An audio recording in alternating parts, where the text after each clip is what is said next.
লোহিত সাগরের নীল জলরাশি তখন ভোরের নরম আলোয় শান্ত দেখাচ্ছিল। ঠিক তখনই সে নীরবতা চূর্ণ বিচূর্ণ করে ধেয়ে এলো এক প্রলয়ঙ্কারী ব্যালিস্টিক ক্ষেপণাস্ত্র। লক্ষ্য হল মুখাবন্দরের অদূরে অবস্থানরত সৌদি নৌবাহিনীর সর্বাধুনিক ও সুবিশাল প্রধান যুদ্ধজাহাজ। পশ্চিমাদের দেওয়া $বিলিয়ন অত্যাধুনিক রাডার ব্যবস্থা কিছু বুঝে ওঠার আগেই যমদূতের মতো আছড়ে পড়ল সেই ক্ষেপণাস্ত্র। বিকট শব্দে কান ফেটে যাওয়া উপক্রম হল। বিস্ফোরণের প্রচণ্ড শক্তিতে মুহূর্তের মধ্যেই দুই ভাগ হয়ে গেল সৌদির অহংকার বলে পরিচিত মূল যুদ্ধজাহাজটি। তার সঙ্গে থাকা উভচর সামরিক পরিবহন যান ও মুহূর্তের মধ্যে আগুনের কুণ্ডলিতে পরিণত হল। লোহিত সাগরের বুক রূপ নিল এক জ্বলন্ত শ্মশানে। এই মূল রণতরীকে পাহারা দেওয়া 4টি স্কোয়াড বোটের উপরও নেমে এলো একই বিপর্যয়।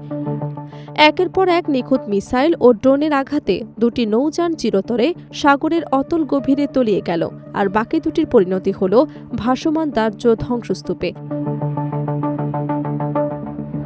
ঘটনাস্থলে থাকা সৌদির নৌবাহিনীর এক সার্ভাইভার অফিসার থরথর করে কাঁপতে কাঁপতে স্যাটেলাইট ফোনে মেসেজ পাঠাচ্ছিলেন রিয়াদের সদর দফতরে।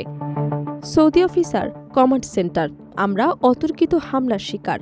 আমাদের প্রাইমারি রাডার ডিফেন্স কোনো ওয়ার্নিং দেয়নি। ফ্ল্যাগশিপ ধ্বংস হয়ে গেছে। Repeat, flagship is down.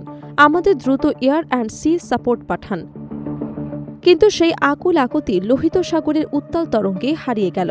আমেরিকার সামরিক ছত্রছায়ায় গড়ে ওঠা সৌদির নৌবাহিনীর অপরাজয় ক্ষমতার ভান চোখের পলকে ধূলিসাৎ হয়ে গেল। সমুদ্রের এই বিপর্যয়ের খবর রিয়াদে পৌঁছানোর আগেই ইয়েমেনের মারিব প্রদেশে নেমে এলো আরেক প্রলয়ঙ্কারী আঘাত। মারিবের শাহানাল জিন সামরিক ক্যাম্প, যা সৌদির সামরিক বাহিনীর সবচেয়ে সুরক্ষিত অস্ত্রাগার ও লজিস্টিক হাব হিসেবে পরিচিত। রাতের অন্ধকার ছিঁড়ে হঠাৎ আকাশে ভেসে এলো এক অদ্ভুত ধাতব গুঞ্জন। কোনো সতর্কবার্তা দেওয়ার সুযোগ না নিয়ে ঝাঁকে ঝাঁকে আত্মঘাতী ড্রোন এসে আছড়ে পড়ল অস্ত্রাগারের মূল গুদামগুলোতে। ড্রোনের নিখুঁত আঘাতে সেখানে শুরু হলো এক ভয়াবহ চেইন রিয়াকশন বা ধারাবাহিক বিস্ফোরণ। বোমা, ভারী গোলাবারুদ আর মিসাইলের একের পর এক বিস্ফোরণে পুরো ক্যাম্পটি আক্ষরিক অর্থেই এক নরককুণ্ডে পরিণত হল। $বিলিয়ন মূল্যের অস্ত্র, লজিস্টিক সরঞ্জাম এবং উন্নত সামরিক যান চোখের পলকে পুড়ে ছাই হয়ে গেল। ধোঁয়ার কুণ্ডলী আকাশ ছুল, যা মাইল মাইল দূর থেকেও দেখা যাচ্ছিল। ঘটনার কিছু সময় পর সামরিক পোশাকে ক্যামেরার সামনে এসে দাঁড়ালেন প্রতিরোধ যোদ্ধাদের সামরিক মুখপাত্র ব্রিগেডিয়ার জেনারেল ইয়াহিয়া সারি। তার চেহারায় কোনো দ্বিধা নেই, বরং কণ্ঠ জুড়ে এক প্রকম্পিত আত্মবিশ্বাস। আজকের এই সামরিক অভিযান রিয়াদ ও মিত্রদের জন্য এক স্পষ্ট বার্তা। লোহিত সাগর থেকে শুরু করে মারিবের অস্ত্রাগার, শত্রুর প্রতিটি ইঞ্চি জমিন এবং প্রতিটি সামরিক নড়াচড়া এখন আমাদের রাডারের নিশানায় বন্দী। পশ্চিমাদের ইশারায় মুসলিমদের ওপর যে অবরোধ আর বৈরিতার নোংরা খেলা তারা শুরু করেছে, তা বন্ধ না করলে সামনে এমন আঘাত আসবে যা রিয়াদ এবং আবুধাবি নিজেদের কল্পনায়ও ভাবতে পারেনি। বিবৃতি শেষ হতে রাজনৈতিক বিশ্লেষকদের টেবিলে ঝড় উঠল। রিয়াদ প্রশাসন এই অভূতপূর্ব ক্ষতি স্বীকার করার সাহসটুকু পর্যন্ত হারিয়ে গিয়ে একেবারে কোণঠাসা হয়ে পড়ল।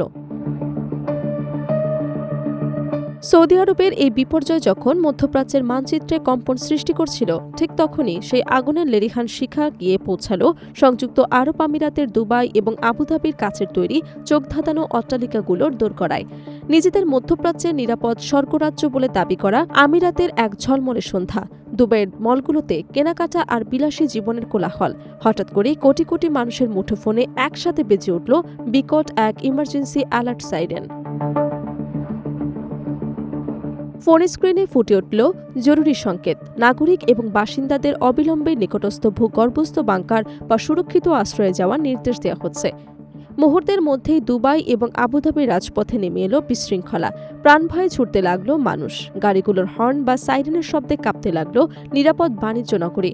যদিও কিছু সময় পর পরিস্থিতি স্বাভাবিক বলে ঘোষণা করা হলো, কিন্তু এতদিনের গড়ে তোলা নিরাপত্তার বেলুন চিরতরে ফুটো হয়ে গেল। পরদিন সকালে আমিরাত প্রতিরক্ষা মন্ত্রণালয় থেকে সরাসরি সংবাদ সম্মেলন ডাকা হলো। প্রতিরক্ষা মুখপাত্র কম্পিত গলায় স্বীকার করলেন সেই ভয়াবহ তথ্য।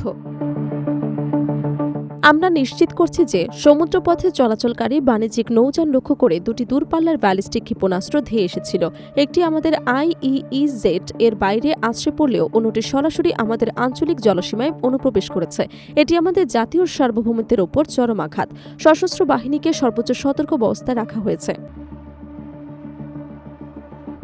এই ঘটনার পরপরই চরম আতঙ্কে ভুগতে থাকা আমিরাত সরকার এক তড়িঘড়ি অর্থনৈতিক সিদ্ধান্ত নেয়। তারা আঞ্চলিক অস্থিতিশীলতার অজুহাত দেখিয়ে ইরানের সাথে সব ধরনের বাণিজ্যিক বিনিময়, পণ্য পরিবহন এবং আর্থিক লেনদেন অনির্দিষ্টকালের জন্য বন্ধের ঘোষণা দেয়। ফলে দুদেশের কূটনৈতিক সম্পর্ক স্বাভাবিক হওয়ার যে সূক্ষ্ম সম্ভাবনা তৈরি হয়েছিল তা এক মুহূর্তেই ছাই হয়ে গেল। আমিরাতের এই একতরফা বাণিজ্যিক বিচ্ছেদ এবং সামরিক অভিযোগ তেহরানের ওপর চাপ সৃষ্টি করতে পারেনি, বরং ইরানের পররাষ্ট্র মন্ত্রণালয় আয়োজিত জরুরি প্রেস ব্রিফিংয়ে এসে মুখপাত্র ইসমাইল বাঘাই অত্যন্ত কড়া ভাষায় আবুধাবির দাবিকে উড়িয়ে দিলেন। সাংবাদিকদের মুখোমুখি হয়ে বাঘাই টেবিলের ওপর হাত রেখে স্পষ্ট এবং প্রাণচঞ্চল ভাষায় কথা বলতে শুরু করলেন। সংযুক্ত আরব আমিরাত এবং তাদের পশ্চিমা প্রভুরা যে বানোয়াট গল্প ফাঁদছে তা সম্পূর্ণ ভিত্তিহীন, অসত্য এবং উদ্দেশ্য প্রণোদিত প্রোপাগান্ডা। কোনো স্বাধীন আন্তর্জাতিক সূত্র প্রমাণ করতে পারেনি যে এই ক্ষেপণাস্ত্রগুলো ইরানের সীমানা থেকে ছোড়া হয়েছিল। আসলে নিজেদের দুর্বলতা এবং আমেরিকার প্রতি অন্ধ দাসত্ব ঠাকতেই তারা এমন সস্তা মিথ্যাচারের আশ্রয় নিচ্ছে। ইসমাইল বাঘাই একটু থেমে সরাসরি মূল চক্রান্তের দিকে আঙুল তুললেন। ইতিহাস সাক্ষী এই অঞ্চলে আমেরিকা এবং ইসরায়েল বহুবার ফলস ফ্ল্যাগ বা সাজানো হামলার নাটক সাজিয়েছে। যখনই এই অঞ্চলের প্রতিবেশী দেশগুলোর মধ্যে পারস্পরিক বিশ্বাস এবং বাণিজ্য গড়ে ওঠার সম্ভাবনা তৈরি হয়, ঠিক তখনই ওয়াশিংটন এবং তাদের সহযোগীরা এই ধরনের সাজানো নাটক মঞ্চস্থ করে যাতে মুসলিম উম্মাহর মধ্যে চিরতরে ভাঙন ধরে। তেহরানের এই বক্তব্যের পর পশ্চিমা মিডিয়ার তৈরি করা বয়ান এক নিমিষে প্রশ্নবিদ্ধ হয়ে পড়ল। কূটনৈতিক অঙ্গনে সত্য মিথ্যার এক বিশাল স্নায়ুযুদ্ধ শুরু হলো। এই সমস্ত রক্তপাত, ধ্বংসযজ্ঞ এবং উত্তেজনার কেন্দ্রে রয়েছে বিশ্ব বাণিজ্যের সবচেয়ে গুরুত্বপূর্ণ ও স্পর্শকাতর জলপথ হরমুজ প্রণালী। তেহরান এবং ওয়াশিংটনের মধ্যকার চরম স্নায়ুযুদ্ধই আজ পুরো মধ্যপ্রাচ্যকে এক খাদের কিনারায় এনে দাঁড় করিয়েছে। যুক্তরাষ্ট্র এবং ইরানের মধ্যে উত্তেজনা কমানোর জন্য আন্তর্জাতিকভাবে যে সময়সীমা বেঁধে দেওয়া হয়েছিল তা কোনো ফলাফল ছাড়াই ব্যর্থতায় পর্যবসিত হয়েছে। ওয়াশিংটন যখন অহংকার দেখিয়ে আলোচনার সব কূটনৈতিক দরজা বন্ধ করে দিল, তখন তেহরান টেবিলে ছুঁড়ে মারল তাদের সবচেয়ে বড় ট্রাম্প কার্ড। ইরানের সর্বোচ্চ নিরাপত্তার রাজনৈতিক কাউন্সিল এক ঐতিহাসিক ঘোষণা জারি করল। ইরানের ন্যায্য অধিকার এবং অর্থনৈতিক নিষেধাজ্ঞা প্রত্যাহার না হওয়া পর্যন্ত বিশ্বের প্রধান জ্বালানি করিডোর হরমুজ প্রণালী দিয়ে আমেরিকা, ইসরায়েল বা তাদের কোনো ঘনিষ্ঠ মিত্রের বাণিজ্যিক কিংবা সামরিক নৌযান চলাচল করতে দেয়া হবে না। এই এক ঘোষণায় স্তব্ধ হয়ে গেল বিশ্ববাজার। অপরিশোধিত তেলের দাম এক লাফে আকাশ স্পর্শ করল।